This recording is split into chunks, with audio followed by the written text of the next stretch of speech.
আজিয়ে নহয় আমাৰ পলাকবাৰী সমষ্টি বিগত এমাহৰ ভিতৰত আমি পলাকবাৰী সমষ্টিৰ 28খন গ্ৰাম পঞ্চায়তত যি উন্নয়নমূলক কাম হৈছে, যি কাম আৰম্ভ হৈছে আৰু আগতে যিখিনি হৈছিলে তাৰে উন্মোচনৰ কাম আমি আৰম্ভ কৰিছোঁ। আৰু ইতিমধ্যে আমাৰ প্ৰায়খিনি পঞ্চায়ততে আৰু কিছু পঞ্চায়ত বাকী আছে, তাত আমাৰ PWD ৰাস্তা লগতে আমাৰ গ্ৰাম পঞ্চায়তৰ যিবিলাক কাম হৈছে সকলোখিনি আমাৰ আধাৰশিলা স্থাপন কৰা হৈছে আৰু কিছুমান কাম উন্নয়ন আমাৰ কামৰ আধাৰশিলা স্থাপন কৰা হৈছে আৰু কিছু কমপ্লিট কামৰ শুভ উদ্বোধন কৰা হৈছে। ইয়াৰ লগে লগে আমাৰ ওপৰালি হাইস্কুল আমাৰ মাননীয় মুখ্যমন্ত্ৰী মহোদয় নিজে অপেনিং কৰিছে, RB হাইস্কুল অপেনিং কৰিছে।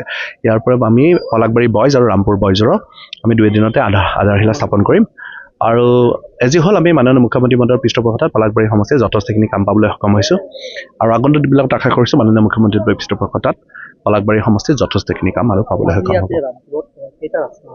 আজি ৰামপুৰ আৰু আমাৰ ৰাজাপুখুৰীটো আছে আৰু আমাৰ ইফালে আজি আমাৰ হাৰোপাৰতো কেইটামান PWD ৰাস্তা তাত কৰিব লগা আছে। ইয়াতে আমাৰ পঞ্চায়তৰ কৰা গৈছে, MLA ফাণ্ডৰো কৰা গৈছে আৰু তাত PWD ৰাস্তা কেইটামান কৰিব লগা আছে। যথেষ্টখিনি কামৰ আজি আমাৰ শুভ উদ্বোধন হ'ব।